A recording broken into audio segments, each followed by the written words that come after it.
Mr. Sirika, I think your point is well noted. You know, when I spoke to what I said, I was speaking to election numbers, and we can go back to see how the election numbers play out in terms of distribution. So that's basically what I was talking about. But before my colleague continues with you, I must ask you about Air Nigeria. A lot has been said about Air Nigeria.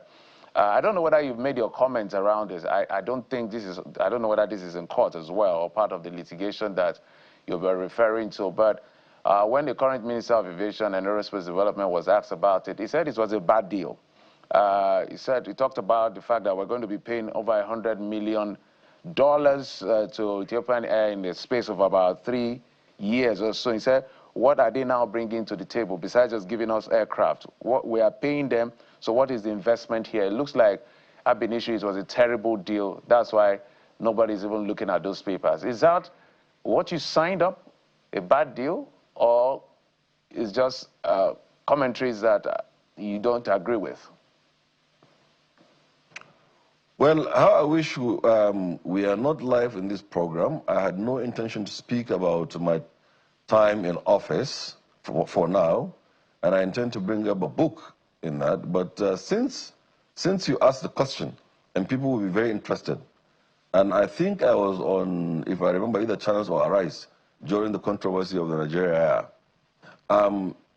For your information, first of all, what you do know, I'm sure, that is a public-private partnership which was regulated by ICRC, the Infrastructure Concession Regulatory Commission, who gave certificates of the OBC and the FBC, who participated actively in the process. It is not our process. It is a process of ICRC, and it is not a bad deal.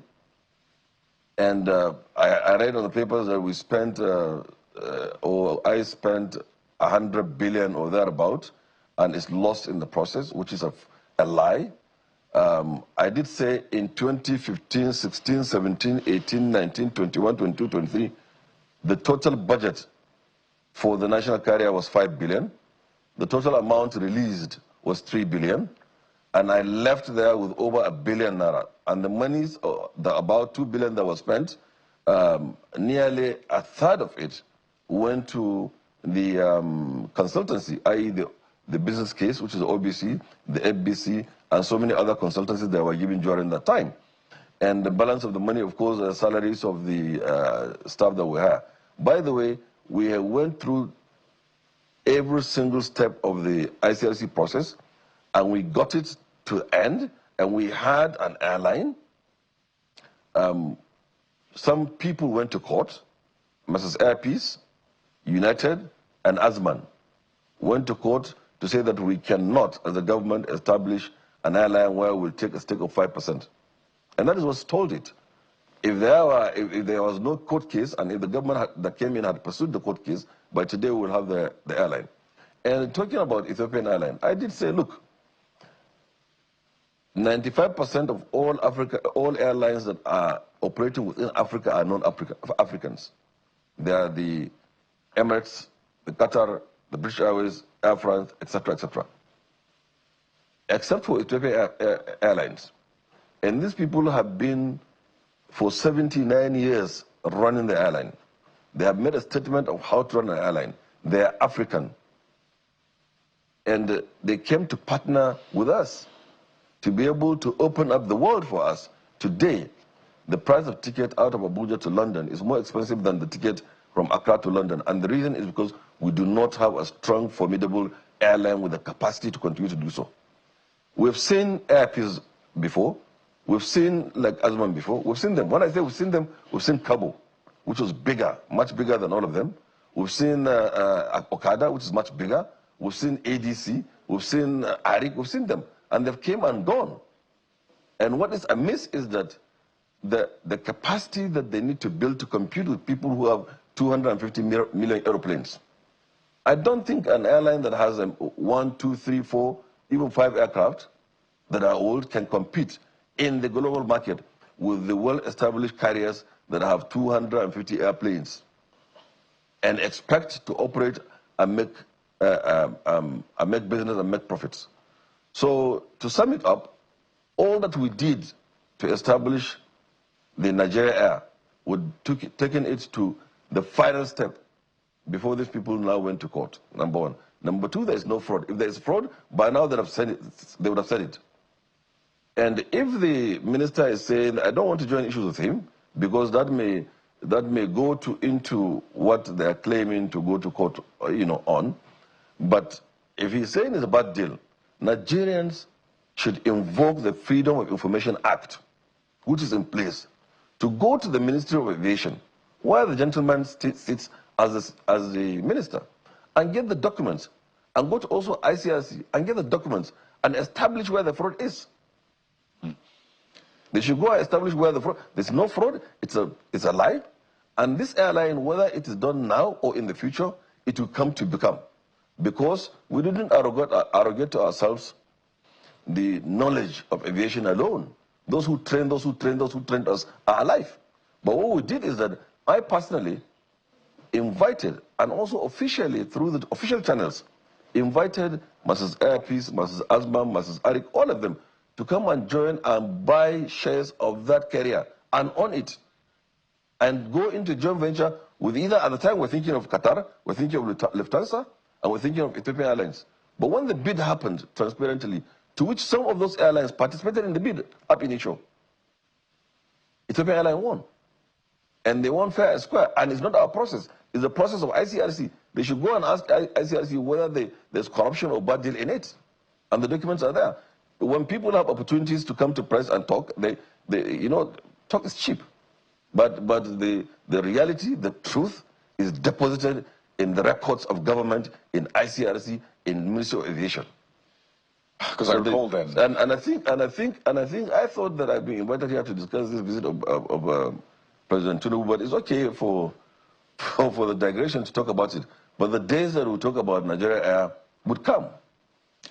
Well, and my book also will come. And look forward to it. I'm sure many people will write on this project. But there's no fraud. I am not a fraudulent person, and I didn't lead a fraudulent ministry, in fairness to them. And all that happened, the ICRC players are still the ones that are there now. They should go and ask them.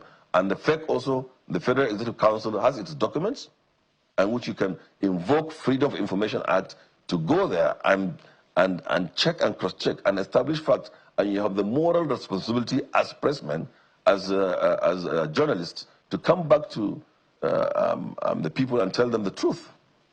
Well, Mr. Sirika, that's why we have you here, to ensure that we hear the truth from you, or at least your side of this matter. There are lots of Nigerians out there who still see you, and I want you to wind down on this, who still see you and they remember that episode. Because they expect that we still have Nigeria Air right now. In fact, a lot of people had planned. If you should have, I'm sure you saw the excitement then. A lot of people were excited. Finally, we have a national carrier in that sense. So you can imagine the disappointment they feel right now, that a few years down the line, there is nothing of sorts anymore. So you would understand why they think this was a scam, this was fraudulent, and they see the court cases and they say, well, maybe this is evidence of that. So I want you to take this moment. Again, they saw reports about how you built houses for billions of naira.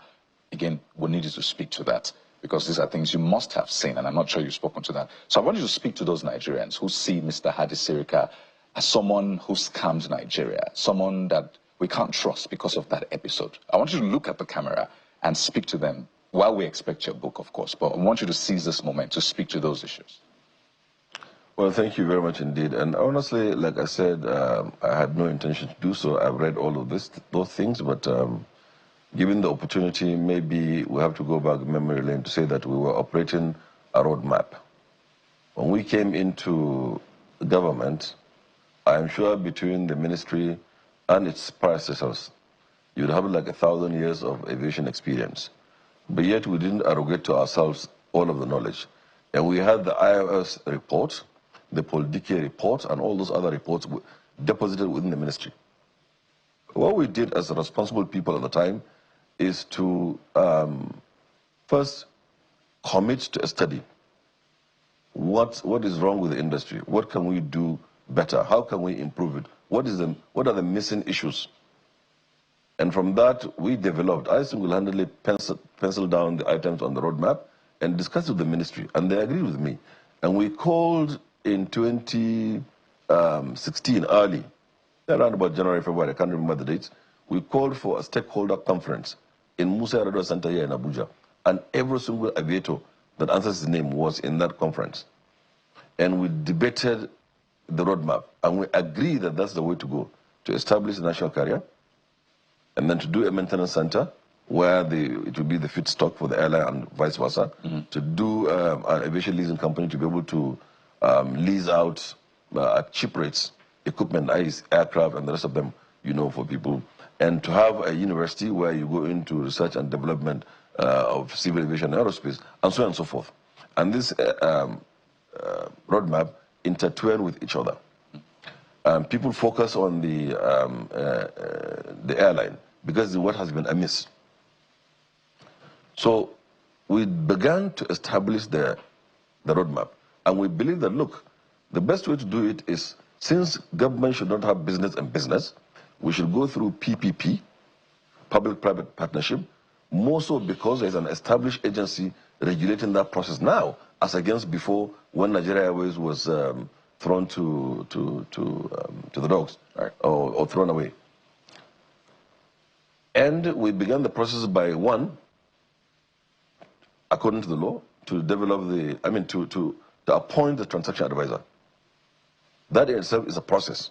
We have to advertise, we have to get the best hands, we have to take it to ICRC, they have to approve, then we have to go to FAKE, and then it came back, and then he went to the market to do the outline business case, which also took time, according to the law.